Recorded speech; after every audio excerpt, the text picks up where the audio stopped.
This is Ultimate Soccer with Soccer Steve.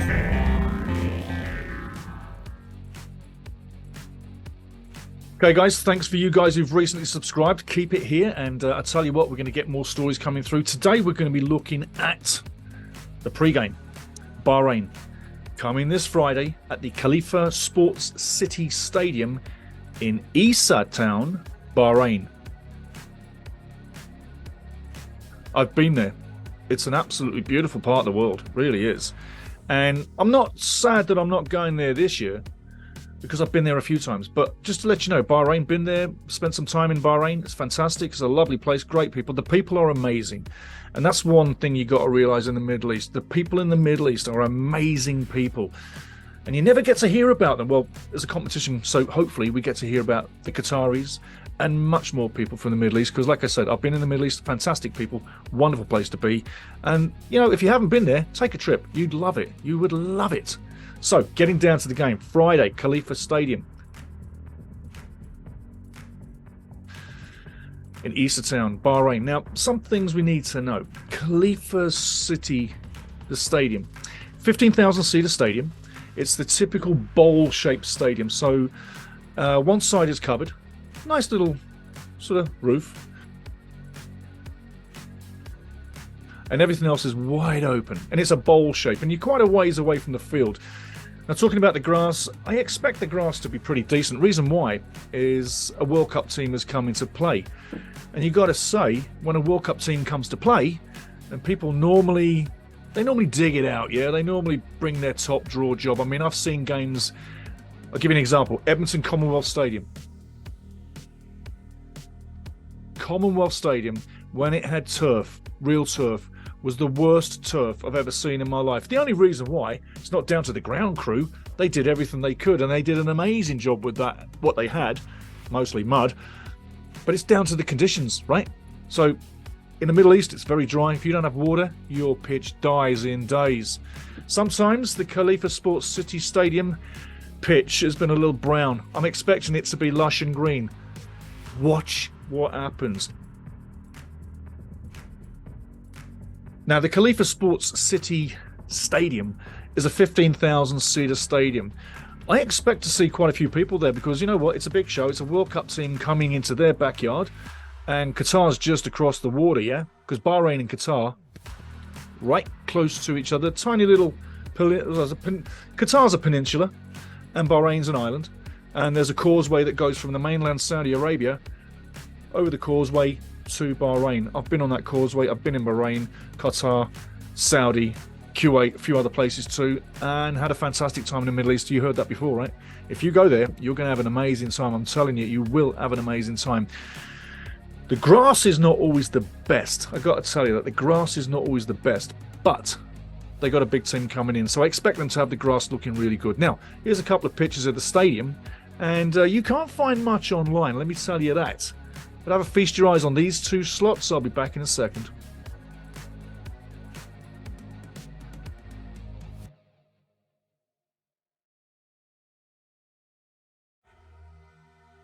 So there you go, pretty simple bowl of a stadium. Yeah, it's a typical Middle Eastern bowl. Normally you don't need a roof, right? Because it's a lot of sunny days. It gets really hot. Not really a problem with the rain.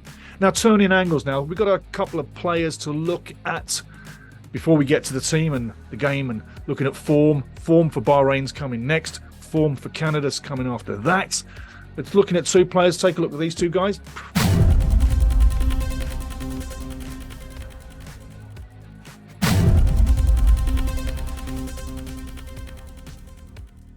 I gotta feel real sorrow for Max and for Scott. Those guys deserve to be there. And you know what? This close to the World Cup and you get injured, you must be gutted. How gutted would you be? Yeah, so let's not forget them guys when we're watching the games in Qatar, when we take on Morocco, Croatia and Belgium. Spare a thought for those two guys and anybody else that gets injured. Remember, I did tell you, you need backup players. And if you want to go down below, there's 4 videos extra for your viewing on the World Cup squad, and it shows you who's the backup players that I would nominate for each goalkeeping, defending, midfield, and forward. All the 4 quarters are covered. But go down below, check them out, and you'll see who the backup players. If you want to get to the end of it, the backup players are all at the end of each video. So go to the far reach if you want to see who the backup players are replacing the guys in the squad. Watch all the way through if you want. And don't remember one thing. Remember one thing. Don't forget to like the video. You know, YouTube likes me when you like the video. What I'm saying is they promote us when you promote the video. So if you like it, guys, it helps us. And hey, don't forget, subscribe. I'd love you to join the family and have some fun. So, sad to say, Max and Scott won't be there, but we've got plenty of guys coming through. Jamie Pantemis, I think, will be definitely guy to replace Max. And Scott, I'm going to leave that open. Who do you think's going to replace Scott Kennedy? Who's your replacement player? Remember, those videos are down below. Check them out. Tell me what you think. Now, let's look at Bahrain and their form.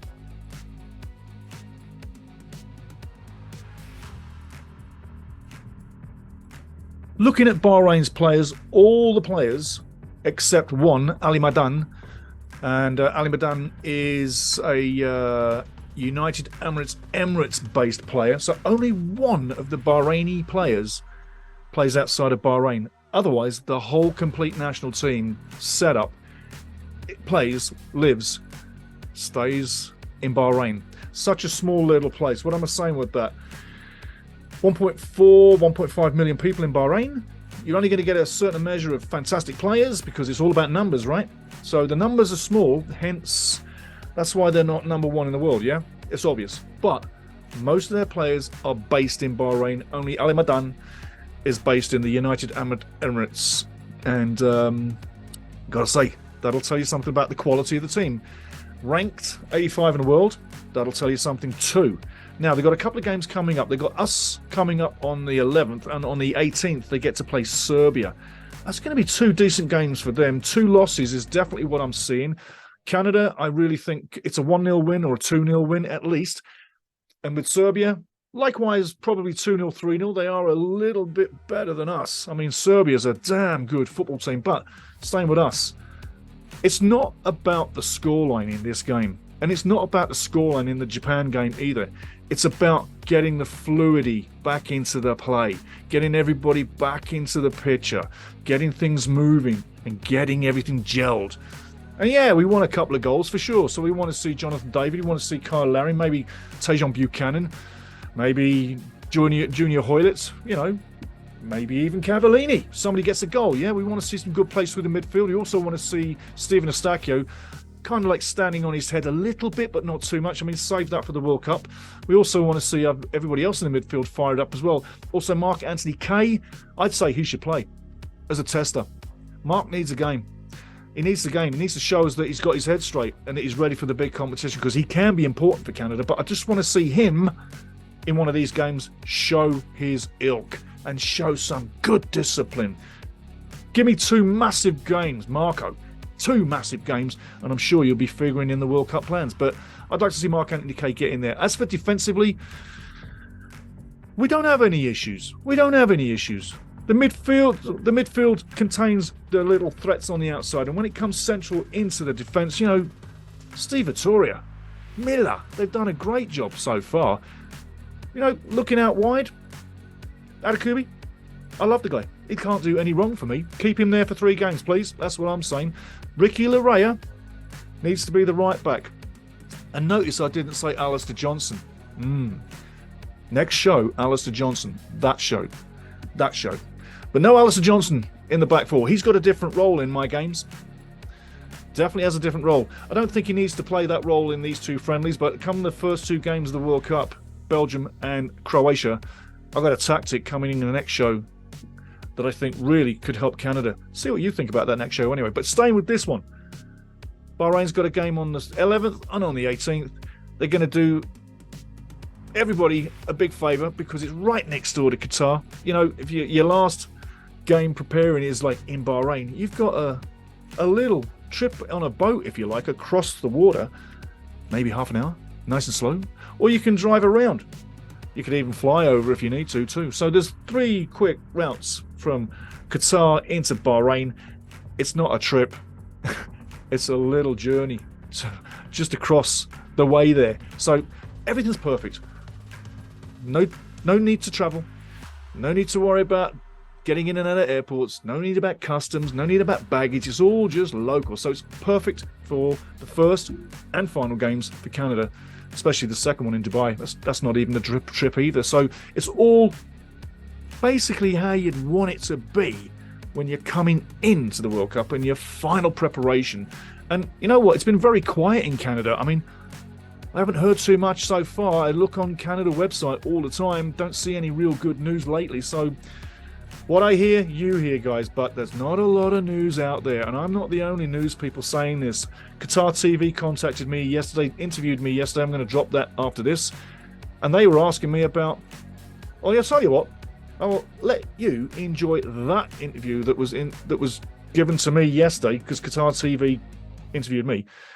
I've saved I've cut it up.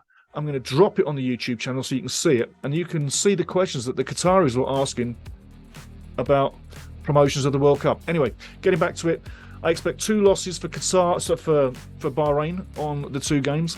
I expect us to beat Bahrain. As for the Japan game, that's coming next, and we'll see what happens there. But let's take a quick look at Canada's form before we move along. But remember, Bahrain is 9 wins, 3 losses on the year. They don't play many juggernauts. They don't play many big teams, right? They're ranked 85. They play a lot of teams that are ranked lower. So it is what it is. Come that game against Canada, Bahrain know they're in for a tough battle, and they know they're probably in for a loss, and I think it's 1-0 or 2-0. Like I say, the result doesn't matter. Get everybody back on the same page, get the team grooving, and get the mojo back, and have a couple of goals, couple of little saves, couple of tough tackles, but nothing too much. We want to get everybody through this game healthy, and that is the key of both games, is to get in and out of the games healthy. Don't matter about the results. You're going to the World Cup anywho. So keep everyone healthy and no more diving in for challenges. Keep yourselves safe. So that's what I'm saying. Next up, let's take a look at Canada's form on the year.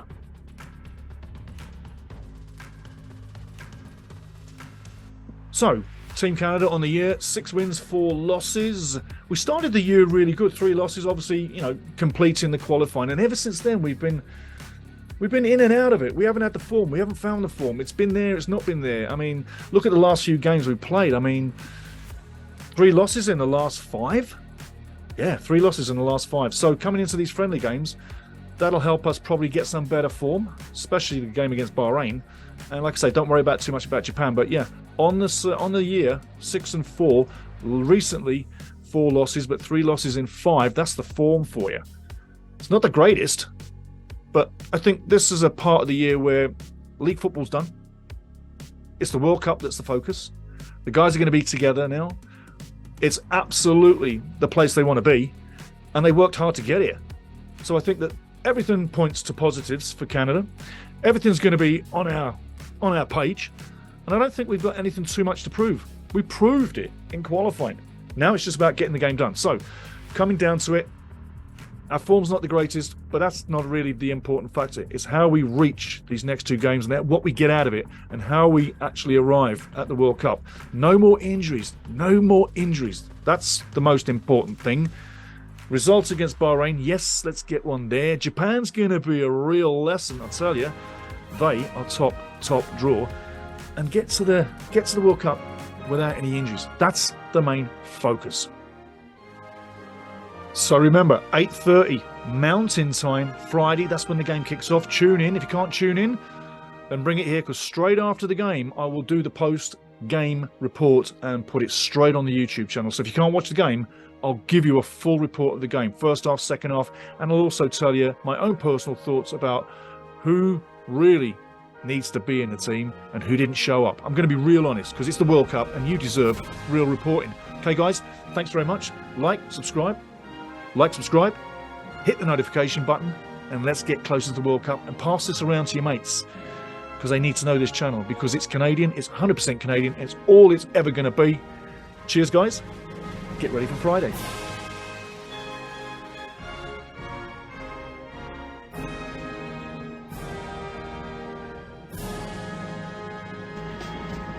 the ultimate soccer show. Join me, listen, you'll love it. Everybody does.